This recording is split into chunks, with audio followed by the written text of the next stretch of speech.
Umpires are human, and us humans make mistakes. I'm in no way saying opening up to public criticism of one's instinctive judgment of a projectile at 100 miles an hour is easy. That takes balls. But, according to the efforts of multiple graduate students at Boston University that data mined over 4 million pitches in Major League games, there are more mistakes than we even perceive. The average team throws 146 pitches per game, so that's around 13,698 games in the dataset, dating back to the infancy of StatCast. The study found that umpires make the wrong call an astounding 12% of the time.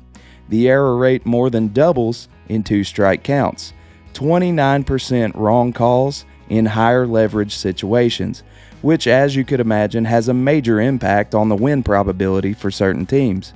That's the quantitative look at it. I threw a lot of numbers at you. Qualitatively, there's no greater visual of umpire error than the infamous 1997 NLCS Game 5 between the Marlins and Braves, also known as the Gregg game. Never good when an umpire's performance outshines the players. It's often regarded as the worst officiated sporting event in American history. Umpire Gregg was at least consistently calling strikes in the right-handed batter's box for lefties. The majority of Braves hitters were left-handed, so this gave the Marlins a clear advantage, allowing Hernandez to post a career-high 15 strikeouts. Pitching for the Braves was the legendary Gregg Maddux, who was known for getting the benefit of the doubt from umpires. But as you can see, Maddux was working within the 17-inch confines of home plate, not the Buick-sized zone Hernandez was operating in. These days, we're in the era of umpire scorecards, a fantastic site which measures umpire accuracy for the entire game, and my best guess is Gregg was operating somewhere around 70% accuracy on balls and strikes in that game. That's a legendary bad day at the office. For reference, the GOAT, arguably the worst contemporary ump or at least the most despised, Angel Hernandez, who's been in the news recently, posted the worst umpire scorecard of the past 5 years, 83.9% accuracy on September 14, 2023, between the Pirates and the Nationals. It looked like this. You'd have to go back 6 years for a comparable shit show, the 84.1 engineered by Paul Nauert on September 21, 2017, Cubs and Brewers. This was common all day, but the icing on the cake was this obvious play at the plate in the 10th inning. The beauty of umpire scorecards is that it also allows us to celebrate when umpires do an excellent job, like Pat Hoberg's perfect game, Game 2 of the 2022 World Series, which became a media phenomenon in and of itself. This is the only one on the website since its inception, so it's kind of funny to think perfect games by a pitcher are more common than perfect games by an umpire. Time will tell. Needless to say, there were no instances of an emphatic C.B. Buckner strike 2 call during that game on the biggest stage. I left you guys hanging earlier. You were probably wondering, did Gregg get fired? No, he umpired for another season, then joined in on a mass resignation strategy organized by the MLB Umpire Association. Though some of them got their jobs back, Gregg's resignation was accepted by Commissioner Bud Selig and was not revisited. Gregg was notably best friends with umpire John McSherry, who collapsed and died of a massive heart attack after stepping away from home plate on Cincinnati Reds opening day 1996. The two had vowed to lose weight together. One of the other umps rode in the ambulance with McSherry. One of the two umps remaining, who decided to call the game, also president of the umpire union that cost Gregg his job, was Jerry Crawford. You may recognize him from this legendary screaming match with Don Zimmer. Shout out to Joe West, who was also trying to control the situation, as he's known to do.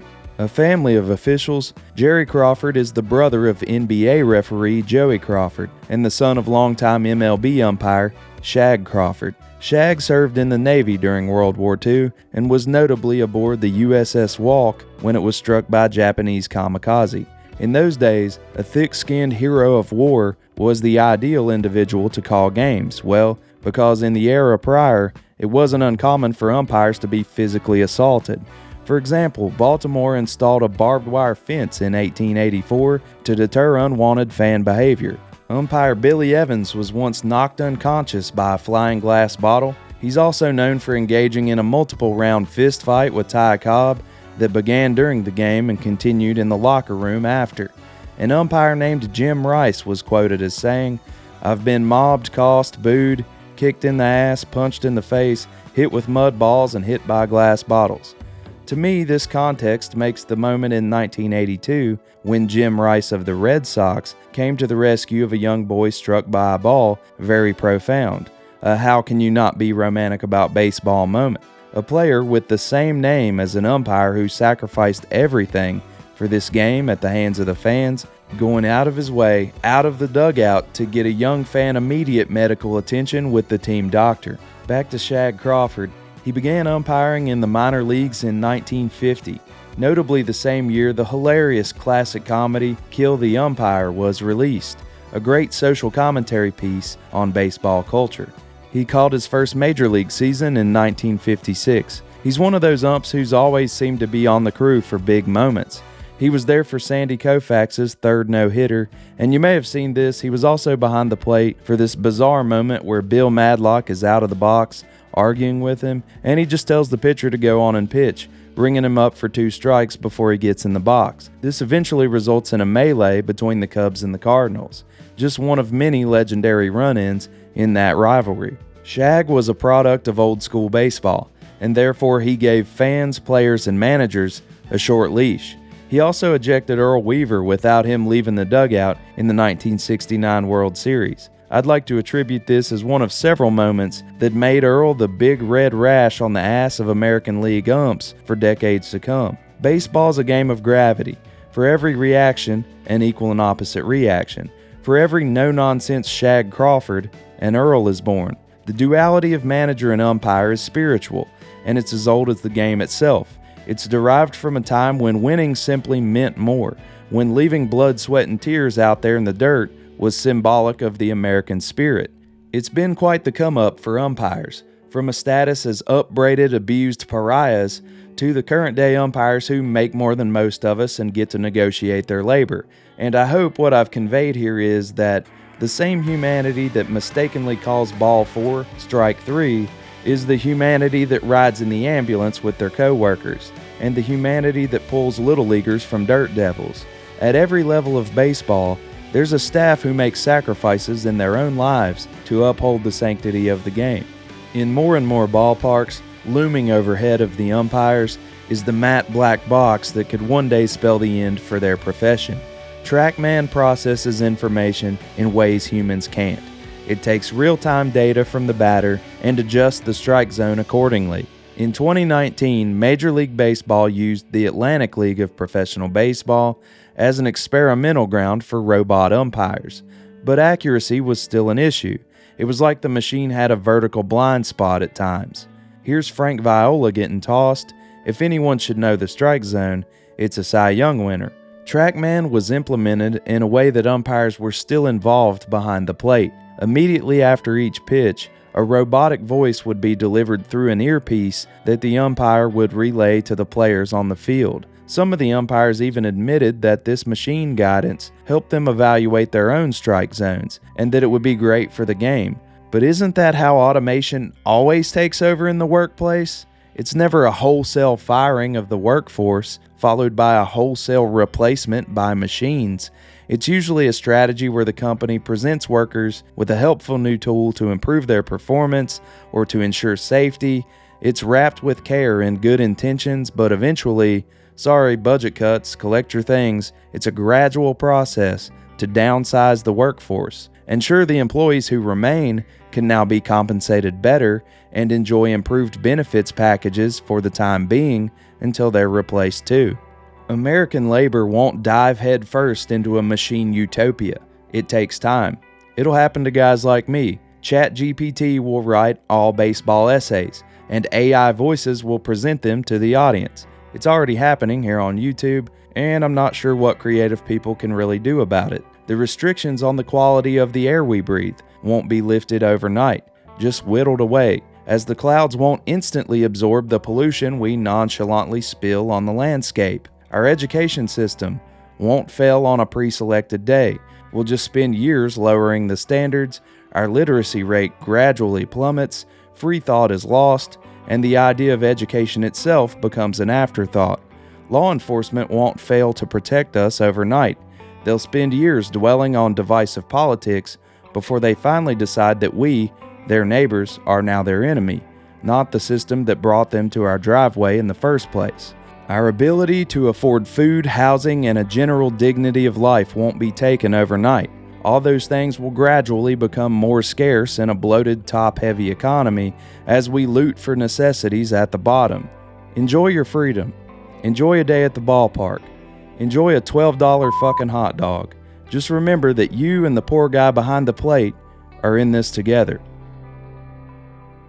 Story late this afternoon, early this evening, that is jaw-dropping. I mean, we were just talking about heroes. John Tumpane went out for a run earlier this afternoon, the home plate umpire, and on his way back over the Roberto Clemente Bridge after the run and after lunch, he sees a woman climb over the railing and look toward the Allegheny River, and he says it grabbed his attention.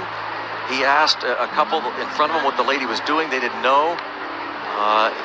He said he wanted to get a better look, and he got closer to her. She appeared calm. He asked her what was going on. She said she wanted to get a better look of the city from the other side. And Tumpane says, oh no. He grabs her, he locks his arms around her. He says, you don't want to do that. It's just as good over here, the look.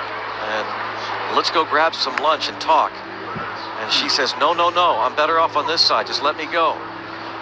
And then Tumpane says, I'm not going to let you go. Let's talk this out. We'll get you back over here. She says, no one wants to help me. Just let me go. And he says, no, we're here to help you. And she says, you'll forget me tomorrow. He says, I'll never forget you. You can have my promise on that. He then mouthed to a passerby as he's holding on to this woman on the other side to call 911. He mouths to a passerby, call 911. So he continues to try and calm her down. She's very emotional. She cries. She tries to slip from his grip. He locks both arms around her back, and at times, she dangles both feet off the bridge's edge, putting her full weight in his arms. And Tumpane says, and this is the Bill Brink story in the Post-Gazette late this afternoon. I'm sorry, Stephen Nesbitt wrote this story. Stephen Nesbitt wrote this story in the Post-Gazette. Says, Tumpane said, I was thinking, God, this has to be a good ending, not a bad ending. And he held on to her for dear life. She said, you don't care about me. I said, I care. She said, I just want to end it right now. I want to be in a better place. He says, you're going to be all right.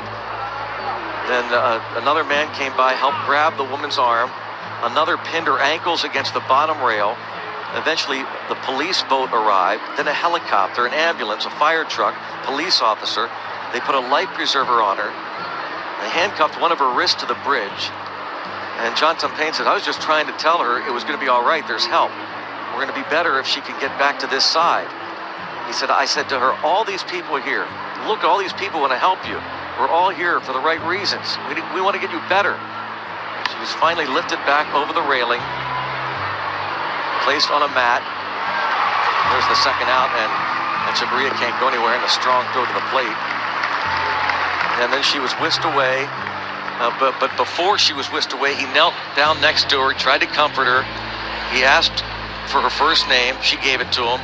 He prayed for her. He said, I told her I didn't forget you, that we'd be here.